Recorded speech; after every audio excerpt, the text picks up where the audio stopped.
We hear the phrase a lot about going the extra mile. And for everyone, that looks different. It feels different.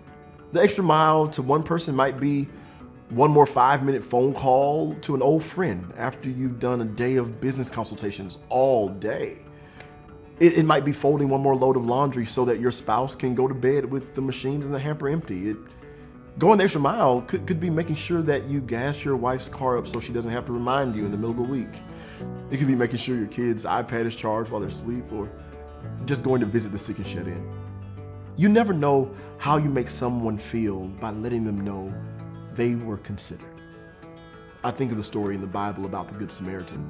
And it's very important that we mention both that they were good and a Samaritan. Because due to the social construct of that day, this person did not have to find the time to have mercy on the victim in our story. This story obviously takes place in a much different time. They were on a different hierarchy then. Our friend here was in need of help after being ambushed on the road, and there was a Samaritan passing by.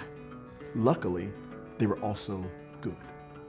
The Good Samaritan reaches down and lends a helping hand. And I know that people may have preconceived notions about you and where you're from and what you've done, just like there were preconceived notions about Samaritans. I know usually supervisors don't help subordinates like that, but could you imagine what it would mean to cross barriers that many in your community may think isn't popular? Every situation is different, sure, but we have to do what we can do to help others succeed. I know it's not popular thought, and that we usually wait until a grade is distributed before a teacher extends help to a student, but instead of just being a teacher or a supervisor or a parent or a leader, we've got to learn how to be good along with it.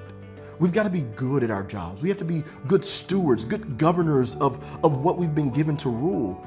We have to be able to raise up those below us to make them feel empowered, to make them feel like peers, to make them feel equal, to make them feel heard, so that they can give good, honest feedback and critique and grow us as leaders.